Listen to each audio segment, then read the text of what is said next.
Assalamualaikum warahmatullahi wabarakatuh. Selamat datang lagi di podcast Fakultas Keguruan dan Ilmu Pendidikan Universitas Sriwijaya. Hari ini adalah sesi atau kita bilang kedua dari podcast dari mata kuliah, sebenarnya mata kuliah profesi kependidikan. Nah, hari ini temanya masih sama dengan yang kemarin, yang tadi, yaitu guru profesional.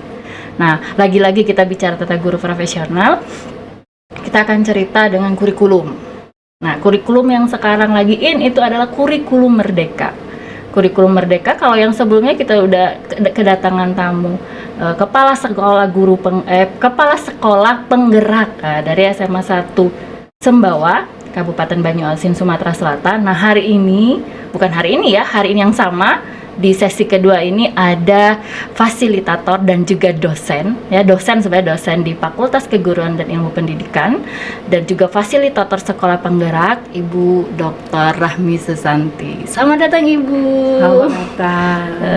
Nah, Ibu ini adalah dosen di fakultas kita, sebenarnya Fakultas Keguruan dan Ilmu Pendidikan, di program studi pendidikan biologi, dan juga dosen di PPG ya Bu ya, program studi PPG. Profesi guru. Nah, PPG ini adalah nantinya pengantar kalau kita lulus dari dari S1 di Fakultas Keguruan dan Ilmu Pendidikan ini, kita belum bisa disebut sebagai guru profesional ya Bu ya.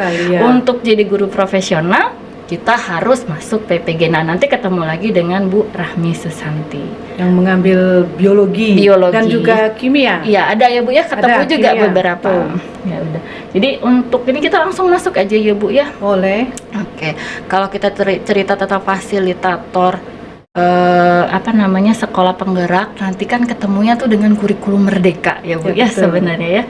Jadi apa sih sebenarnya tujuan yang ingin dicapai dari kurikulum merdeka itu Bu? Silakan Bu.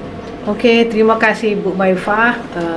Kalau ditanya apa sih tujuan dari kurikulum merdeka, mungkin mahasiswa ataupun banyak diantara juga dosen juga mungkin untuk kurikulum merdeka di sekolah masih tanda tanya, walaupun tanda tanya sudah kecil sekarang ya. Jadi sudah banyak informasi ya Bu ya. Kita dari kurikulum 13 sekarang berubah menjadi kurikulum merdeka. Apa sih tujuannya kurikulum merdeka ini? Kurikulum merdeka ini adalah menciptakan pendidikan yang menyenangkan. Menyenangkan bagi siapa? Bagi siswa, menyenangkan bagi guru, ya. Jadi kurikulum ini fokusnya ke pengembangan karakter peserta didik, ya. Yang tujuan akhirnya adalah mewujudkan profil pelajar Pancasila. Itu yang pertama ya. Kemudian, nah ini kita pernah dilanda COVID kan, ya, benar, 2019 benar. Sampai sekarang alhamdulillah ya sudah mulai meredah. Mudah-mudahan ya Allah hilang sama sekali ya. Amin. Nah ini tujuan yang kedua adalah mengejar ketertinggalan karena COVID kemarin. Jadi itu sebenarnya tujuan yang ingin dicapai. Nah yang lebih penting lagi adalah tujuan dari kurikulum merdeka ini adalah mengembangkan potensi peserta didik. Jadi potensi yang akan dikembangkan itu adalah terkait dengan karakter. Dan di dalam kurikulum merdeka ini materi pembelajaran tidak sebanyak di kurikulum 13. Jadi pembelajarannya hanya materi-materi esensial. Oke, jadi tidak yang seperti kurikulum yang lalu ya Bu ya, yang sampai KD-nya banyak gitu ya Bu. Nah, kalau yang ini gimana Bu? Jadi dia lebih ke materi-materi yang esensial. Jadi tidak lagi, kalau di kurikulum 13 kan kita mengenal ada KI, ada kompetensi dasar. Jadi kurikulum merdeka ini tidak mengenal lagi ada KI, ada KD, tapi lebih ke capaian pembelajaran namanya. Itu namanya pembelajaran ilmu baru nih. Capaian pembelajaran. Jadi kita tidak mengenal lagi KD, itu nggak ada lagi Bu ya, KI tidak ada. Jadi sudah ke capaian pembelajaran. Oke. Apalagi Bu kira-kira Bu? Jadi capaian pembelajaran, selain itu kegiatannya yang perlu saya informasikan adalah bahwa di dalam kurikulum merdeka ini selain pembelajaran intrakurikuler, 20-25% dari kurikulum itu adalah pelaksanaan proyek penguatan profil pelajar Pancasila. Oh, itu tadi yang pernah disinggung tadi ya Bu ya, yang sebelumnya ya Bu ya. Benar. Jadi ada kami suka menyingkatnya dengan P5. Jadi kalau di SMA itu sekitar 25% dari waktu di kurikulum itu harus melaksanakan P5, Project Penguatan Profil Pelajar Pancasila. Oh, itu disingkat P5. Supaya lebih mudah mengingat ya. Jadi kalau suatu sekolah tidak melaksanakan P5, sesungguhnya sekolah itu belum melaksanakan kurikulum merdeka. Oh, begitu. Ya, makanya itu wajib dilaksanakan oleh sekolah. Dan kepada seluruh mahasiswa calon guru harus memahami itu ya, kurikulum merdeka ini. Karena ya harapannya nanti mereka bisa, kalau sudah mengetahui, bisa lebih memperdalam, meningkatkan kompetensinya terkait dengan kurikulum merdeka ini. Oke, itu ya Bu ya. Jadi gini Bu ya, kalau kita cerita tadi berarti ada yang intrakurikuler, ada yang penguatan profil Pancasila. Ya, betul. Apakah hal ini dilakukan berbarengan atau bagaimana Bu? Nah itu Bu, kan agak penasaran. Ya Bu ya. Agak apa ya? Kalau dulu kan pembelajarannya itu kan tergabung Bu. Kalau kita kan zaman dulu kan ada yang namanya gini Bu, yang waktu masih sekolah tuh ingat-ingat ya Bu ya. Kalau kita itu kan ada yang kalau sekarang tuh bilang KI apa yang bertakwa, yang bertakwa, KI 1, KI 2, nah, itu kan KI biasanya 3, KI 4. serangkaian berbarengan dengan proses pembelajaran. Jadi digabungkan dalam proses pembelajaran. Kalau di kurikulum sebelumnya 2013 kayak KBK kayak atau dan seterusnya. Nah, cuma kalau yang ini gimana Bu? Apakah sama atau berbeda Bu? Jadi karena ditekankan sekali tadi intra sama pelajar Pancasila gitu. Saya tuh penasaran Bu gitu. Gimana Bu? Jadi di dalam kurikulum merdeka ini, kalau dulu kan kita lihat saja yang di SMA ya, karena di SD saya juga fasilitator mendampingi SD ya, tapi tidak usah SD, SMP, di SMA kita fokus saja ke SMA. Iya, jadi kalau di kurikulum 13 kita mengenal ada mata pelajaran biologi, ada mata pelajaran kimia, ada fisika. Nah sekarang ini tidak ada lagi mata pelajaran itu, namanya satu saja, IPA. Oh, jadi tidak ada lagi kimia, fisika, biologi, gabung. Tapi tetap dalam pembelajarannya ada guru kimianya, ada guru fisikanya, ada guru biologinya. Jadi kalau dulu di kurikulum yang lama misalnya biologi ya, misalnya biologi itu 5 JP per minggu ya. Jadi itu yang 5 JP yang intrakurikuler. Nah, jadi ngitung kurikulum merdeka ini ngitungnya per tahun. Jadi setahun itu misalnya 180 JP.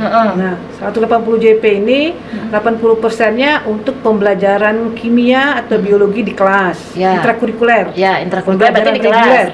Oke. Nah, yang 25% pembelajarannya bukan untuk mencapai capaian pembelajaran. Terpisah.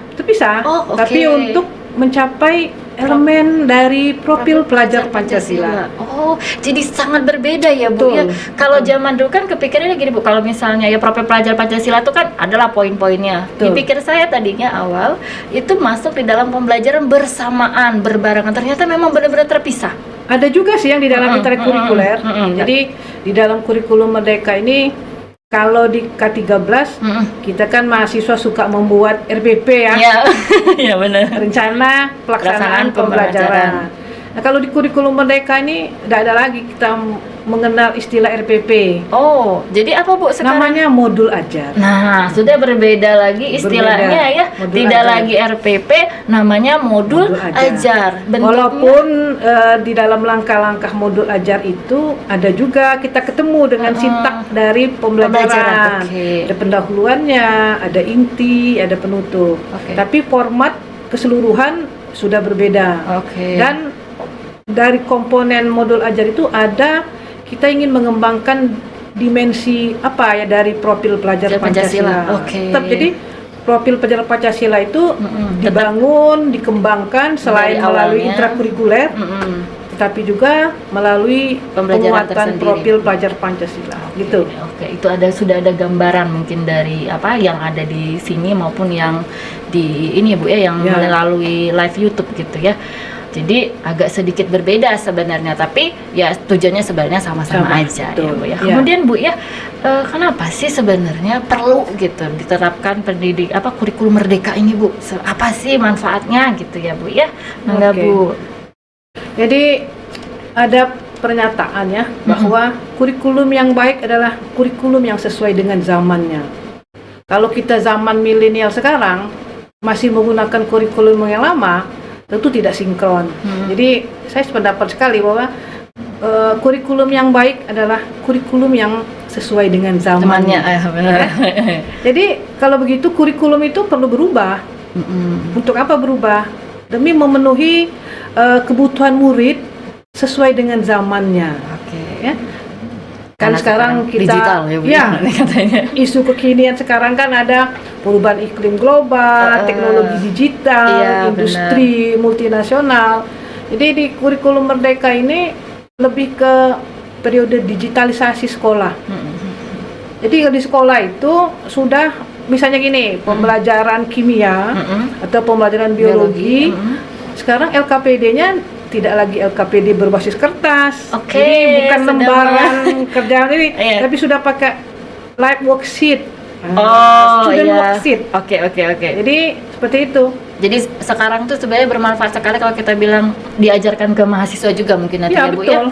Bikin LKPD, modul. Kemudian bahan ajar, sumber ajar itu tidak lagi bawa buku, tinggal membuka saja modul yang flipbook. Iya, benar. Jadi begitu sudah betul-betul digitalisasi. Dan seperti pada sesi 1 tadi ada kepala sekolah penggerak. Semua sekolah penggerak itu oleh pemerintah difasilitasi dengan namanya Chromebook. Oh, itu aplikasi jatuhnya. Bukan laptop. Oh ya. Jadi laptop SD saja dapat 15 sekolah. Laptop untuk per sekolah. Jadi luar biasa pemerintah memfasilitasi untuk terlaksananya kurikulum Merdeka. Dan pengalaman saya sebagai fasilitator ya, Bu Maifa, jangankan di SMA, di SD pun sekolahnya pakai laptop. Benar. Jadi gini contohnya ya, misalnya ada materi di SD itu dia ingin mempelajari ekonomi dan budaya dari berbagai provinsi. Jadi anak-anak dikelompokkan, ada yang mempelajari provinsi Sumatera Barat, ada Sumatera Selatan, ada Papua, Jawa Barat misalnya ya Bu ya. Jadi anak-anak berkelompok dengan memegang Chromebook itu. Jadi tugasnya apa?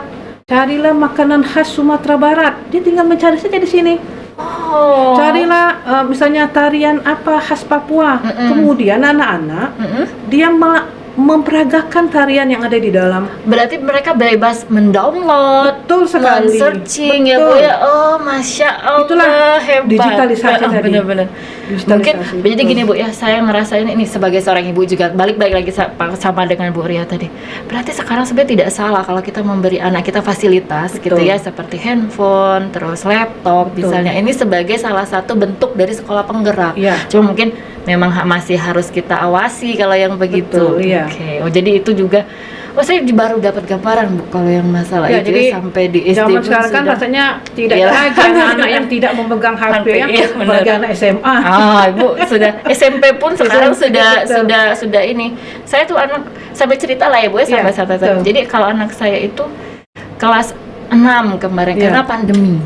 Jadi mau nggak mau tadinya awalnya tuh saklek, nggak boleh pakai handphone gitu. Tapi akhirnya mau nggak mau karena pandemi harus memegang handphone. Nah mungkin inilah akhirnya keluar dari kurikulum Merdeka tadi ya Bu ya, karena ada hal-hal seperti ini. Jadi manfaat dari digitalisasi itu sendiri sangat terasa pada saat terjadinya pandemi. Jadi ini sharing lah Bu pengalaman. Ada hikmahnya juga ya dengan adanya pandemi. Jadi semua terampil menggunakan kali kalau teknologi. Enggak pandemi kali ya Bu. Tidak secepat ini. Tidak secepat ini perubahan yang terjadi di pendidikan Indonesia terutama kalau saya bilang ya. Kalau misalnya kalau di luar negeri mungkin kita sudah lihat wah sudah begini sudah digitalisasi itu kita bilang wow kok bisa ya keren gitu. Tapi sekarang karena adanya pandemi mau nggak mau dipaksa gitu bisa. Jadi ya Bu ya. Aduh walaupun kita tidak bisa keluar rumah kalau bahasa Palembangnya akhirnya ada manfaatnya. Nah balik lagi Bu. Jadi nambahin sedikit pengalaman saya membimbing mahasiswa PPL PPG. Jadi PPG ini PPL di SMA 1 ya. Jadi gimana gurunya? Jadi anak-anak LKPD sudah Ibu share ya di grup. Jadi di share itu live worksheet itu, Ini, ya. ELKPD. Jadi mereka mengerjakannya semuanya pegang HP, mengerjakan, mencari sumber. Pada saat mau presentasi, siswa-siswanya ini dia semua memegang HP. Jadi tidak ada yang membawa kertas, membawa LKPD, jadi membawa HP. Coba, kata bu gurunya, kelompok coba sajikan bagaimana hasil diskusi Anda yang untuk permasalahan nomor 1. Dia semua memegang HP. Jadi informasi malah lebih cepat. Iya benar. Dan dengan digitalisasi ini tak terduga loh pertanyaan-pertanyaan dari siswa itu Yang keluar ya Bu. yang keluar pertanyaannya Sangat luar biasa. kritis. Mungkin Karena akhirnya ya ketemu. informasinya dia lebih Lebih cepat, cepat, ya. lebih pandai mereka mencari informasi. Iya. Jadi tantangan betul loh untuk calon guru. Nah, itu satu. Kalau kita gaptek, ketinggalan kalah loh dari anak-anak SMA. Benar, ini calon guru juga yang ada di sini Betul. maupun yang ada di rumah ya, berarti kita juga dituntut untuk dapat menguasai berbagai macam platform misalnya, betul berbagai sekali. macam aplikasi yang Iya. bisa kita kalau enggak nanti kita dibodoh-bodohin siswa kalau bisa dibilang gitu Bu, ya. Iya. Itu juga berarti renungan kita sebagai dosen Iya, kayaknya ya betul, Bu ya, kita betul. juga harus ikut perkembangan zaman. Betul sekali. Nah tadi kan cerita tentang proyek profil Pancasila ya Bu ya. Ya. Ini mengapa sih proyek penguatan profil pelajar Pancasila yang Ibu singkat P5 tadi membutuhkan alokasi waktu sendiri katanya tuh Bu. Iya, sepertinya hebat sekali Iya, ya kelima nih Iya. dialokasikan dan alokasi 20 juga sampai 25% Betul, kan iya. betul. Kenapa lah Bu? Mengapa sih? Sepertinya hebat betul ya. Oke, sebelum saya menjawabnya, mungkin perlu kita ketahui dulu apa sih yang Profil- dimaksud dengan profil pelajar Pancasila. Nah, nih ya, Oke. tolong dicatat di garis bawahi. Jadi profil pelajar Pancasila itu adalah pelajar Indonesia, merupakan pelajar sepanjang hayat yang kompeten, berkarakter dan berperilaku sesuai nilai-nilai Pancasila. Jadi harapan kita setelah siswa itu lulus dari sekolah, dia akan memiliki sebagai profil pelajar Pancasila, berkarakter, pelajar sepanjang hayat, berkompeten. Nah, profil pelajar Pancasila ini tercermin dalam 6 dimensi. Oke, Bu, apa aja Bu dimensinya Profil Bu? pelajar Pancasila, ya. Tadi mungkin yang bertanya, Bu, kalau dulu kan ada KI 1. Nah, di dalam salah satu dimensi dari profil pelajar Pancasila ini adalah yang pertama, beriman, bertakwa kepada Tuhan Yang Maha Esa dan berakhlak mulia. Jadi itu tetap menjadi nomor satu itu. iya, ketuhanan yang Maha Esa Betul. tadi dia Bu, Ya. ya. Kemudian yang kedua, berkebinekaan global.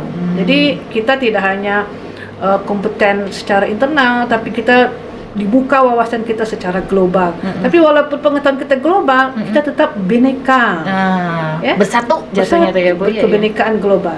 Kemudian yang ketiga, bergotong royong dalam segala hal. Ya. Tapi dalam kebaikan gotong royong. Saya baru mau menambahkan Bu, jangan dalam keburukan ya. Yang ada di rumah ingat jangan dalam keburukan. Walaupun katanya bergotong royong. Bergotong royong. Kemudian mandiri. Ya. Mandiri bukan mandi sendiri. Iya ya. Iya, kalau Lalu sekarang anak-anak mandi berpikir sendiri. kritis, dan yang keenam adalah kreatif. Jadi ada 6 dimensi profil pelajar Pancasila. Oke. Dan Ibu Maifa, profil pelajar Pancasila ini kita harus bangun, harus kita hidupkan. Jadi tidak bisa kita hanya menyebutkan profil pelajar Pancasila, profil pelajar Pancasila. Nah, ini harus kita selalu bangun, selalu kita hidupkan. Pertanyaannya, bagaimana caranya? Bagaimana caranya? Gitu. Caranya, jadi kita bisa memulainya. Caranya adalah dengan melalui budaya satuan pendidikan. Kira-kira gimana Bu Maipa kalau melalui budaya satuan pendidikan untuk yang pertama tadi? Bagaimana ya Bu ya? Misalnya tadi yang bertakwa, beriman dan bertakwa. Jadi budaya sekolah harus mengembangkan ini. Oh, jadi mungkin misalnya nih Bu Iya. ya, saya coba-coba nih. Kalau misalnya di sekolah itu yang kita setiap hari misalnya Jumat adanya Betul. di majelis taklim di Betul. di jam pertama. Betul. Saya tahu itu kenapa Bu, anak saya begitu. Iya. Jadi terus selama Ramadan jam ke 0 kata dia. Jadi Ya, jam betul. 7 sampai jam 15 menit itu dia tadarusan. Mungkin itu salah satunya ya Bu ya Betul sebagai sekali. contoh. Itulah namanya dihidupkan dan dibangunkan dalam budaya satuan pendidikan. Oke. Perlu Ibu Maifa ketahui ya, semua sekolah penggerak yang saya dampingi, mereka tidak pernah tinggal sholat duha berjamaah. Masya Allah, Ibu saya merinding. SD yang saya dampingi itu SD. Jadi dia sholat duha berjamaah semua. Nanti jam 12 yang kelas 1, 2, 3 itu pulang, yang kelas 4, 5, 6 wajib berjamaah sholat zuhur. Oke. Jadi luar biasa loh perkembangan yang dimensi pertama itu. Oke. Kemudian selama puasa ini dia ada namanya kutil. Hah? Apa itu? Kutil. Saya bilang, Bu atau Ibu kepala sekolah, apa artinya kutil? Bu, kuliah 3 menit. Kok 3 menit kan til? Rupanya kuliah 3 menit bahasa Jawa. Oh ya Jawa. Iya. Saya mikir apa kutil? 3 menit. Oh, Masya Nah, ini Allah. salah satu dimensi dari profil pelajar Pancasila yang dihidupkan di sekolah. Itu yang pertama. Yang kedua, profil pelajar Pancasila itu kita hidupkan juga di pembelajaran di intrakurikuler. Ya, di intrakurikuler. Jadi di intrakurikuler kemudian, nah ini yang selain itu adalah kita hidupkan melalui tadi P5 tadi. Oke. Nah, jadi dia ada aktivitas tersendiri untuk membangun dan menghidupkan profil pelajar Pancasila melalui kegiatan P5. Nah, perlu diketahui bahwa P5 ini terkait multidisiplin. Oh, tidak hanya misalnya pembelajaran kimia saja tidak? Jadi gini, jadi kan kimia misalnya ada 180 menit misalnya ya. Saya lupa jamnya. Iya. Dari 180 menit itu 20%, 180 jam JP menit itu 20%-nya digunakan untuk profil pelajar Pancasila. Dari biologi juga diambil. Nah, jam-jam itu digabungkan ya. Sehingga kalau untuk SMA ini, SMA kelas 10 ada berapa JP dia, Bu? ada, kalau SMA kelas 10 itu ada berapa JP nanti? Saya ngintip catatan saya ya. Boleh, Bu. Tidak apa-apa, Ibu. Jadi Kita kalau juga untuk tidak SMA kelas 10 itu untuk P5-nya itu selama 486 JP. Itu per Setahun. Oke, per tahun. Jadi diingat ya, bukan per semester tapi per tahun. Per tahun. Jadi 20% itu per tahun. Jadi lumayan ini. Ya, jadi untuk kelas 11 216 JP. Untuk kelas 12 192 JP. Jadi dia berkurang semakin meningkatnya tingkat kelas kali ya, karena jadi, kita juga persiapan. Kalau ditanya apa saja sih kerjaannya P5 ini? Jadi P5 ini adalah tadi lintas disiplin ilmu. Perlu dicermati bahwa apa yang dilatihkan. Jadi siswa itu mengamati, memikirkan solusi. Jadi dia diminta memikirkan solusi. Solusi tentang apa? Solusi terhadap permasalahan lingkungan di sekitar. Yang di sekitar mereka. Betul. Misalnya tentang apa? Tentang kerusakan lingkungan, tentang menyusutnya sumber daya alam, tentang ya kejadian kasus-kasus bullying di sekolah. Ini bisa menjadi bahan atau kewirausahaan. Jadi ada tema-tema yang memang sudah dirancang oleh pemerintah untuk dilakukan oleh sekolah. Jadi sekolah itu memilih, kalau SMA itu 3-4 tema per tahun. Tema dari ini ya Bu ya, profil pelajar Pancasila. Betul. Tadi ya kalau kita untuk bilang. P5 itu ya. Jadi saya kira wajar lah kalau P5 ini perlu jam khusus ya. Benar. Kalau begini. Dan boleh melibatkan masyarakat dan dunia industri loh Bu Maifa. Oh, jadi kita bisa. Jadi seperti mungkin sebagai contoh mungkin tadi ya Bu yang diceritakan oleh Bu Ria tadi ya, yang di sekolah mereka ya, yang katanya buat e-library ya, e-library, terus ada yang mereka bikin kerajinan. Betul, kerajinan. Bikin cincin-cincin apa ya, pernik gitu. Nah, itu mungkin juga bisa melibatkan masyarakat sekitarnya ya Bu. Ya, terus apalagi di sampah, bank sampah. Ya, bank sampah. Oh, jadi seperti itu. Jadi mereka memang punya jam khusus untuk melaksanakan profil pelajar Pancasila. Melaksanakan project. Nah, jadi ini mungkin pengetahuan baru tadi yang dari sebelumnya Bu Ria ceritakan, kewirausahaan segala macam mungkin nggak kegambar di mana ya itu dilaksanakan. Betul. Ternyata dari informasi dari Ibu barusan menyatakan bahwa memang punya jam khusus justru Bu ya, dipisahkan dari yang pembelajaran biasa seperti kalau kita intrakurikuler itu tadi kan mungkin belum terlalu familiar bagi yang pelajar-pelajar mahasiswa saat ini. Nah, kalau misalnya kita cerita itu mungkin di pembelajaran biasa kalau kita di sekolah dulu ya ketika belajar kimia. Nah, itu pembelajaran intrakurikuler itu. Ya, jadi dipisahkan itu pembelajaran tatap muka reguler. Tatap muka reguler. Jadi dipisahkan, bisa juga saya masuk ke dalam pembelajaran itu. Namun sebenarnya punya alokasi waktu sendiri. Jadi pelaksanaannya sangat bebas sekali sekolah. Jadi boleh kan tadi kalau untuk kelas 10 sekian jam ya, 480 JP tadi. 480 JP itu bisa saja setiap minggu kita plotkan waktunya. Setiap hari Jumat kita melaksanakan project. Jadi kan Jumat tuh biasanya 5 JP ya.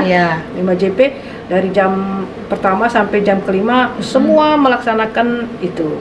Atau bisa juga memilih Senin kita ambil 2 JP untuk project, Selasa 2 JP, sehingga nanti dalam setahun tercapai total 480 JP.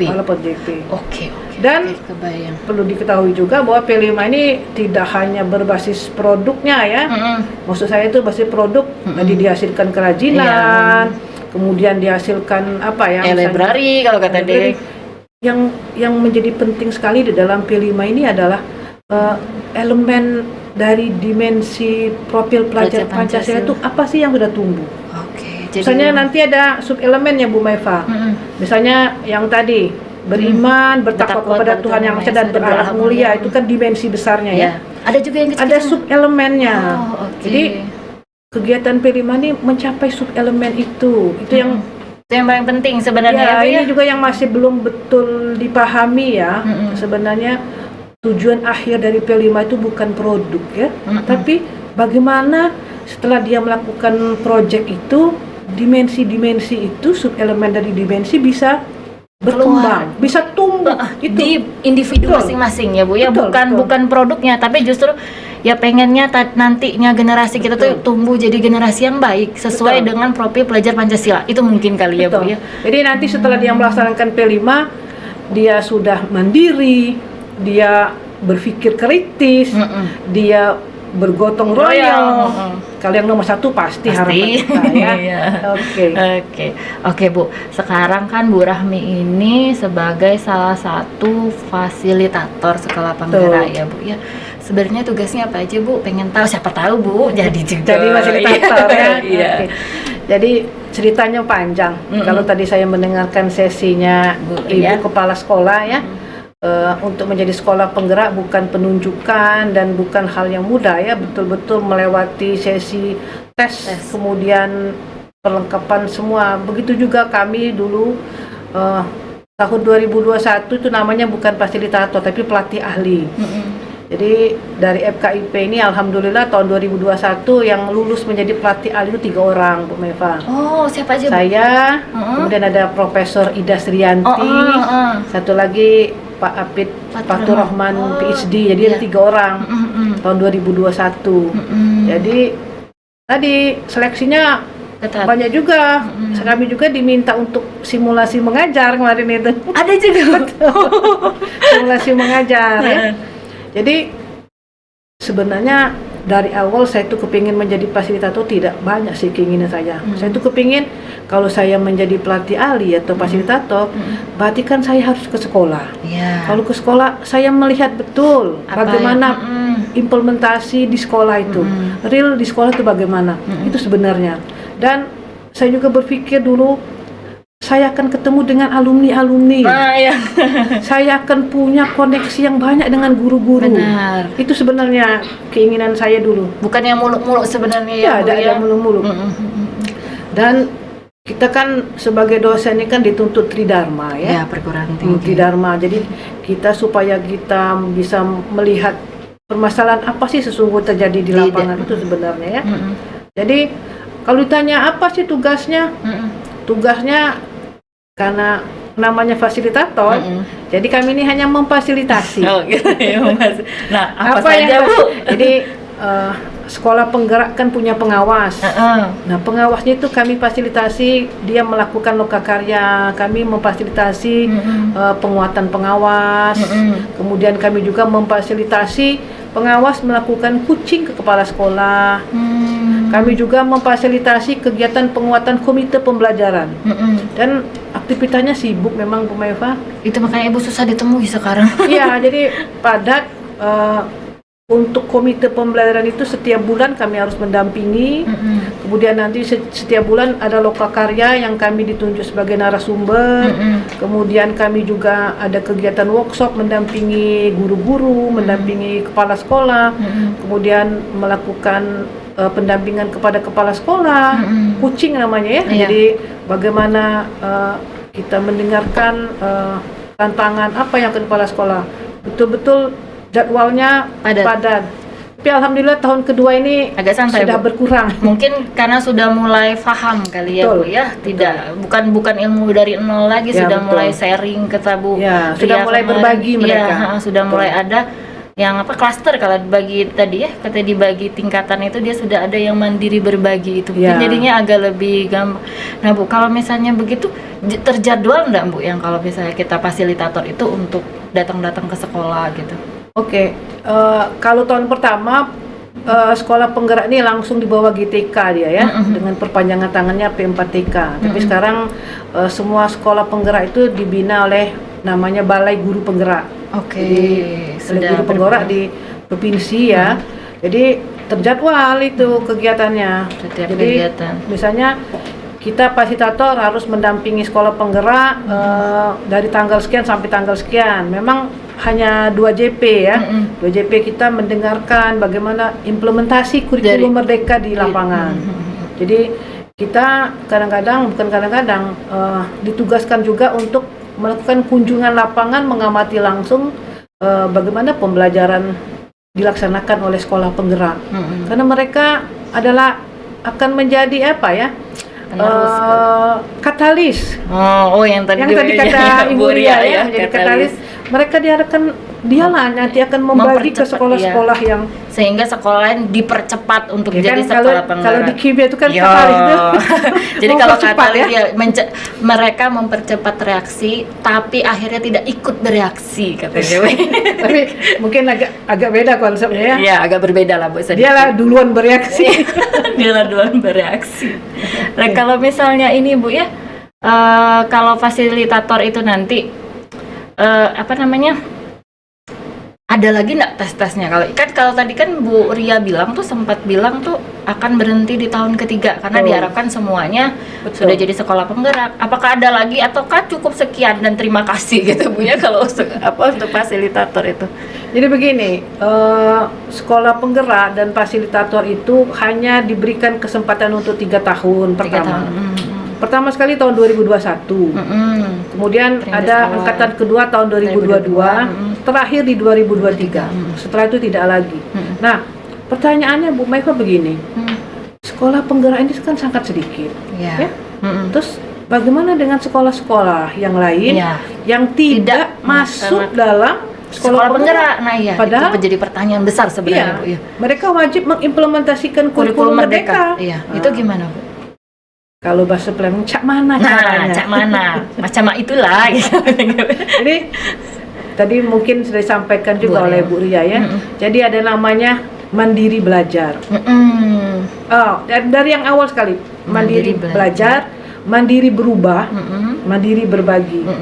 Terus belajarnya dengan siapa? Jangan lupa sekolah penggerak, bukan sekolah kurikulum merdeka, ada websitenya, semua terbuka. Guru, calon guru, mahasiswa mau nyari informasi kurikulum merdeka, informasinya sangat banyak, ya.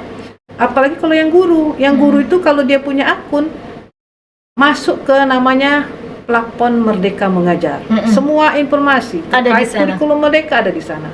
Mau modul ajar, mau asesmennya, mau tentang kurikulumnya, semuanya lengkap. Jadi istilahnya itu Bu ya sudah difasilitasi sebenarnya sama Betul. ini Bu ya yang apa Betul. namanya yang oleh untuk oleh pemerintah. iya. Jadi 3 tahun stop. Yang lain yang belum sekolah pula silakan belajar sendiri melalui aplikasi platform Merdeka Mengajar. Informasinya lengkap. Bagaimana, apa, mengapa, bagaimana kurikulum Merdeka, bagaimana apa, mengapa, bagaimana modul ajar ada semua. Kan gini Bu ya, kita kan kalau kita keduka bikin RPP. Betul. RPP itu kan yang bikin biasanya kalau zaman dulu nih, yang bikin kan guru gitu. Betul. Nah, kalau yang ini kan tadi ceritanya modul ajar Bu Betul. ya. Si modul ajar ini siapa yang buat Bu? Nah, Apakah boleh kita mencontoh? Ini kan guru-guru kan pasti begitu Bu. mencontoh lalu di copy paste ya, ganti saja nama sekolah. Mohon maaf ibu-ibu yang menyaksikan saat ini. Betul, memang bebas diberikan kebebasan kepada guru. Misalnya gini, Ibu Meva misalnya guru satu sekolah. Ya. Bu, saya ini belum ngerti bagaimana membuat modul ajar. Bu Meva boleh saja mendownload modul ajar, lalu memodifikasi. Apa yang dimodifikasi? Misalnya gini, ini tidak sesuai dengan keadaan siswa saya, kita modifikasi, kita ubah, boleh kok. Boleh mendownload dan modifikasi, atau boleh juga menggunakan langsung tapi sesuaikan dengan siswa, keadaan siswa gitu. Nah, kalau yang sudah memahami boleh mengembangkan sendiri, boleh, silakan. Jadi sekarang sebenarnya sangat dibantu. Kalau seperti dulu Bu ya, saya juga mengajar sebenarnya mata kuliah BDP dan lain-lain. Itu kan kita kan ajarin mahasiswa itu kan bikin prota, prosem ya Bu ya. Terus bikin lagi menentukan IPK dan lain-lain. Apakah itu masih Bu? Kalau itu kan dulu jadi satu momok besar bagi guru gitu ya. Ketika mau bikin RPP, sehingga dia mengcopy paste, mengcopy paste saja ya. Iya, bagaimana ini Bu? Apakah itu masih jadi momok di kurikulum Merdeka nggak Bu? Sebenarnya kalau dikatakan momok itu tergantung orang-orangnya ya. Tapi sejauh pengamatan saya, karena ini baru tahun pertama, di tahun pertama itu karena mereka sama-sama belajar ya, jadi mereka difasilitasi dengan mendownload atau mencontoh modul ajar yang sudah ada. Jadi memang fasilitasi oleh pemerintah ini luar biasa untuk kurikulum Merdeka ini ya. Di modul ajar sudah disiapkan, ini contohnya sudah ada. Untuk semua mata pelajaran ada, kemudian bagaimana penilaiannya, modul project juga sudah dicontohkan ya. Tinggal kita bagaimana mempelajari itu dan mengadaptasi dan memodifikasi, kita sesuaikan dengan keadaan sekolah kita. Masing-masing. Ya. Jadi untuk yang di rumah maupun yang ada di sini ya, sebenarnya sangat. Ya, mungkin kalau di pembelajaran kimia Bu Meva, ada tidak misalnya kegiatan proyek yang kalau kita mengajar di daerah terpencil itu tidak bisa dilaksanakan, misalnya perlunya zat kimia ini, mungkin ada begitu ya? Banyak Bu. Kalau sebenarnya ya kalau yang untuk yang itu ya, kayak misalnya gini aja. Kalau mau bikin reaksi asam basa, kita kan biasanya mau pakai, sebenarnya sudah umum, ini dilaksanakan. Mau reaksi asam basa nggak punya indikator PP, penaftalin, tidak ada. Jadi makanya sekarang itu dikembangkan menggunakan zat-zat alami. Nah, jadi itu bisa dimanfaatkan mau di sekolah terpencil, mau di kota pun bisa melaksanakan. Kalau saya bilang kan seperti itu. Jadi sama ini Bu hanya sebagai misalnya nih, jadi skripsi di mahasiswa kita. Cuma sebatas itu. Tapi dengan adanya kurikulum Merdeka seperti ini, guru-guru penggerak, mereka benar-benar akan memanfaatkan hasil-hasil penelitian itu di pembelajaran nantinya. Akhirnya memang benar-benar tidak harus katanya guru yang sekolah yang bagus aja melaksanakan praktikum misalnya. Itu mungkin contoh konkretnya. Kalau saat ini untuk pembelajaran kimia mungkin banyak pembelajaran lain, misalnya dengan digitalisasi misalnya ya. Sekarang itu kalau ya cerita lah, karena saya juga ini untuk hasil penelitian saat ini di prodi kimia pun banyak yang menggunakan yang EM modul gitu Bu, LLKPD sangat dikembangkan. Jadi mungkin ini sebagai salah satu pendukung dari kurikulum Merdeka kali seperti itu sepertinya Bu. Jadi sharing saya. Jadi tadi contohnya bagus sekali ya. Misalnya kalau di kimia itu ada materi tentang titrasi asam basa ya. Kalau kitanya misalnya kita mendownload modul ajar dari PMM, bagaimana pembelajaran titrasi asam basa. Bahannya menggunakan PP, menggunakan ini. Nah terus ini kan saya kan ngajar di daerah, nggak ada ini. Nah ini boleh kita modifikasi, kita ganti. Saya mau melakukan PP nggak ada. Bagaimana caranya? Bisa menggunakan indikator Saya menggunakan tadi. ini. Oh, iya. Berarti itulah Manfaatnya. guru dituntut sekali untuk kreatif, ya kreatif. Kemudian mencari informasi bagaimana pembelajaran itu menyenangkan. Jadi menurut saya kurikulum ini luar biasa ya, Sangat menyebabkan bermanfaat. perubahan yang Luar sangat biasa. signifikan bagi pendidikan kita di Indonesia. Oke. Betul. Itu ya Bu ya. Nah sekarang Bu, terkait lah yang hari ini tuh Apa? guru iya, ya. profesional, Guru profesional. katanya ya. Ini kan mata kuliah profesi kependidikan. Mata kuliah profesi Iya. kependidikan. Kan pengennya jadi guru yang profesional, otomatis kan Bu Oke. ya. Nah sebagai fasilitator ini ya Bu ya, dan juga dosen kan Ibu kan di LPTK kita, bagaimana sih cara membekali gitu kan Bu ya mahasiswa kita ya sebagai calon guru profesional, gimana Bu kira-kira Bu? Oke. Kalau saya baca podcast kita ini kan terkait dengan mata kuliah ya, Iya. mata kuliah Profesi kependidikan. Iya.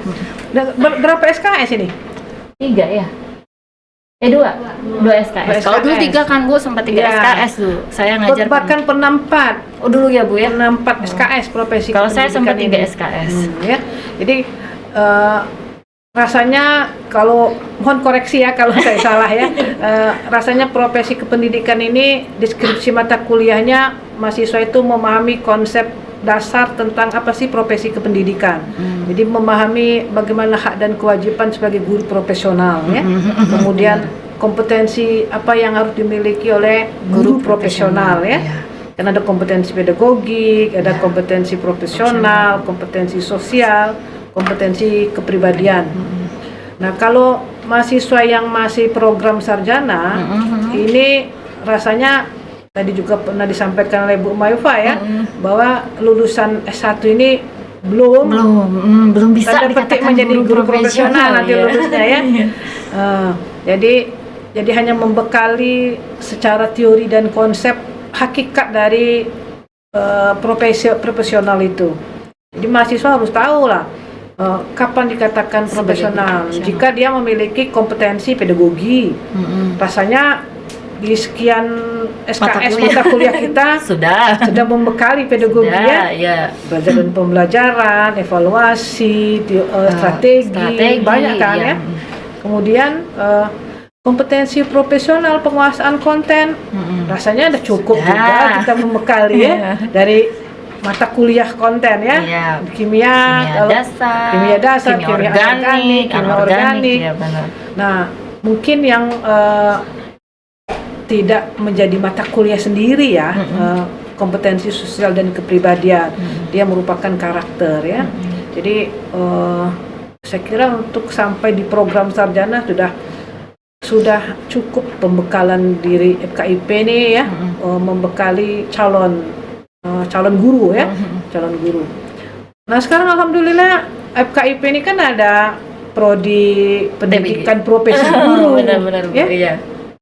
Dan tahun ini ada loh mahasiswa pendidikan profesi guru yang kimia. Oh ada ya, ada yang kimia. Tapi karena jumlah tidak banyak dia digabung dengan biologi ya. Saya dengar itu. Nah, kalau dilihat dari mata kuliahnya untuk prodi PPG ini, mata kuliah itu memang sudah disinkronkan dengan kurikulum Merdeka Bu Maifa. Misalnya gini, ada salah satu mata kuliahnya pembelajaran berdiferensiasi. Oh ya, itu yang sangat in saat ini. Iya, karena kurikulum Merdeka itu pembelajarannya harus pembelajaran berdiferensiasi di sekolah itu.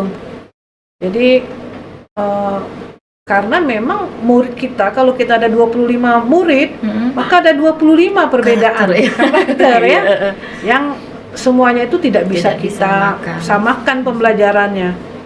Jadi saya kira cukup pembekalan untuk saat ini untuk mahasiswa. Jadi belum cukup di S1 ya, kita punya PPG yang betul. Bisa melengkapi dari kekurangan-kekurangan di S1. Jadi jangan khawatir ya yang masih S1 harus PPG biar jadi guru profesional. Tapi ini hanya wacana, tapi informasinya Apakah nanti bagaimana? Katanya nanti ke depan dari S1 ini nanti di semester 8 mereka langsung Bisa masuk ke PPG. tapi di Ya, masih melalui keep lah proses ya ini ya. proses di tes dulu. Jadi Iya. di semester 8 ini wacana ya, Iya. tapi mudah-mudahan betul. Nanti mereka yang terpilih setelah lulus itu langsung masuk PPG dia. Jadi tidak perlu tes-tes lagi, tesnya justru ketika Ya. kalian jadi mahasiswa. Ya, betul. Nah, itu Jadi jadi sebenarnya yang di rumah juga ya. Jadi ini informasi juga walaupun belum ada tank gitu belum. Ya. Cuman sebagai salah satu info yang bermanfaat yang nantinya mungkin jadi angan-angan ya ingin jadi guru profesional. Ya siap-siaplah nanti harus jadi mahasiswa yang berprestasi yang nantinya bisa langsung di semester 8 setelah itu langsung Tank PPG. langsung PPG. Oke. Bu, kita tanya-tanya deh Bu, kalau misalnya ada yang ingin bertanya kali. Kayaknya udah ada banyak yang catat-catatan tuh. Oke. Ada? Mangga. Boleh. Tolong Mas disorot dulu Mas. Disorot dulu. Iya. Mahasiswi Biar yang cantik ya, udah cantik-cantik. cantik-cantik Oh, ini gitu. mahasiswi semua ya, tidak ada yang Iya. mahasiswanya. Di luar tadi Bu. Oh, di luar. Gantian kan. Mangga. Izin bertanya Ibu, kan sejauh saya mengamati kurikulum Merdeka ini sangat berpacu pada teknologi kan Bu, Tuh. di mana itu menggunakan gadget seperti laptop yang tadi kan. Dari tadi saya tidak mendengar penggunaan buku dalam kurikulum Merdeka ini. Apakah buku masih sangat dibutuhkan? Itu saja pertanyaan saya. Terima kasih. Oke. Oke. Tadi siapa namanya? Maaf Ibu Belia Aisyah Dila. Belia Asia. Delia Asia Aisyah Dila. Aisyah Dila. Bagus Oke. sekali pertanyaannya. Kok tadi digitalisasi memangnya tidak perlu lagi buku? Masih tidak Bu? Murid itu bawa buku tulis, catatan dan nulis? Ya tentu masih ya. Jadi digitalisasi itu dalam menambah informasi dan menambah informasi, mencari video, mencari gambar melalui komputer. Nah, bukunya dari mana? Bukunya juga kadang-kadang ada di dalam e-book. Harus buka ini juga. HP. Bisa pakai HP bisa. Jadi kalau nanti Anda menjadi guru ya, modalnya Chromebook, di sana mau nyari video pembelajaran, mau mencari PPT, mau mencari buku, mau mencari apa lengkap di dalam Chromebook melalui Chromebook itu ya. Ya kalau punya laptop sendiri tidak apa-apa. Chromebook ini kelemahannya dia harus tersambung ke internet Bu Maeva. Iya, jadi kita Jadi buka Word tidak bisa, harus koneksi ke internet. Iya. Jadi tetap ada lah penggunaan bukunya, tapi mungkin tidak sebanyak yang zaman kita ya, dulu. jangan dibayangkan sekarang anak-anak kurikulum mereka sekolahnya cuma bawa HP saja. Ya enggak lah ya Bu ya. Bawa komputer saja. Masih pakai Bu. masih. Ya, salah satunya anak saya lah. Anak saya, kalau ibu mah anaknya udah gede-gede ya Bu Ya. ya. Kalau anak saya kan masih SMP tuh masih. Betul, Cuman masih. biasanya kalau UTS, UAS, udah nggak bawa ini lagi. Bawa handphone aja Bunda. Ya, katanya. digitalisasinya kalau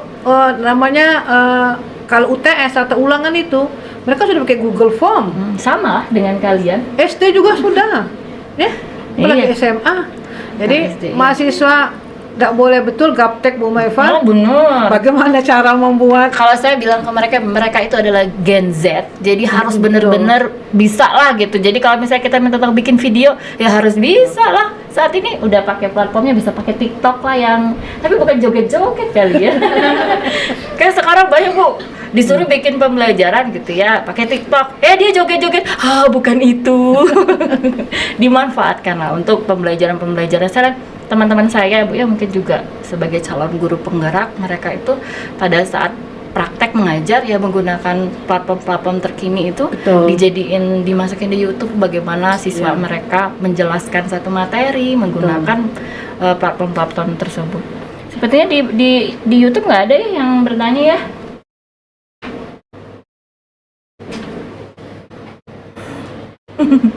Jadi itu yang iniin. Kalau tidak ada ya inilah Bu. Udah mengingat waktu sepertinya. udah habis ya? Udah terasa ya Bu Belum. Maeva? Sebenarnya tidak habis, bisa habis, panjang, udah tapi Bu panjang ya? mau buka puasa. Oh iya. Iya udah Jadi, jam 3 lewat. Udah jam 3 lewat. Jadi ini Bu sebagai closing statement lah buat kita. Saya nih, Ya. saya kan juga dosen, harus belajar juga ya Bu ya, ilmu-ilmu yang banyak nih. Terus Terus juga buat mahasiswa bagaimana sih meningkatkan kompetensi sebagai dosen atau guru profesional gitu Bu. Gimana Bu kira-kira? Oke, ini pernyataan terakhir mungkin kepada kalaupun ada dosen ya yang sempat menonton acara ini. Jadi kita sebagai dosen, karena kita akan membekali mahasiswa kita tentang kurikulum merdeka ini, tentu harapannya dosen harus banyak mencari informasi terkait kurikulum merdeka ini, dan informasinya tersedia cukup banyak di internet ya, banyak sekali Bu Meva. Jadi itu saran saya ya, karena kalau mau menjadi fasilitator mungkin ada kesempatan dan sekian dari sekian banyak orang ya. Tes juga kan. Dan untuk ke semua mahasiswa terkait dengan kurikulum merdeka ini, artinya Anda bisa mencari informasi sebanyak-banyaknya terkait kurikulum merdeka di internet, terbuka sangat lebar dan banyak sekali tentang kurikulum merdeka ya. Karena tidak bisa dihindari nanti yang kalau mahasiswa S1 kan ada PLP ya. Iya. PLP ini Pasti ketemu dengan pasti kurikulum ketemu merdeka. di kurikulum merdeka. Jadi jangan kita tidak tahu sama sekali. Jadi sama-sama belajar. Jadi dan terbuka lebar ya. Jadi mencari sendiri ilmunya. Mungkin itu yang bisa saya sampaikan kepada mahasiswa dan mungkin juga dosen, Bu Meva. Terima kasih banyak Ibu, sangat bermanfaat sekali. Saya sebagai yang mendengarkan, sebagai host pun merasa sangat banyak informasi yang Ibu berikan. Terima kasih waktunya Ibu, sudah menyempatkan di siang menjelang sore, menjelang berbuka puasa. Jadi sharing ilmu tentang kurikulum merdeka dan juga sekolah penggerak, dan juga karena Ibu sebagai fasilitator. Jadi itu mungkin sesi kedua hari ini tentang kurikulum merdeka. Jadi mudah-mudahan yang ada di rumah maupun yang ada di dalam podcast ini mendapatkan ilmu yang bermanfaat. Saya rasa sangat bermanfaat. Ada gambaran tentang bagaimana kurikulum merdeka itu sendiri. Jadi untuk hari ini kita akhiri dulu. Masih ada sesi ketiga. Kita tunggu nanti di kapan tayangnya. Mungkin tidak live streaming lagi. Akan kita tunggu sesi-sesi berikutnya tentang, ada satu sesi sebenarnya untuk ini. Untuk sesi-sesi lainnya banyak, mungkin dengan tema-tema yang berbeda. Untuk hari ini kita cukupkan dulu sampai di sini. Assalamualaikum warahmatullahi wabarakatuh. Waalaikumsalam warahmatullahi wabarakatuh.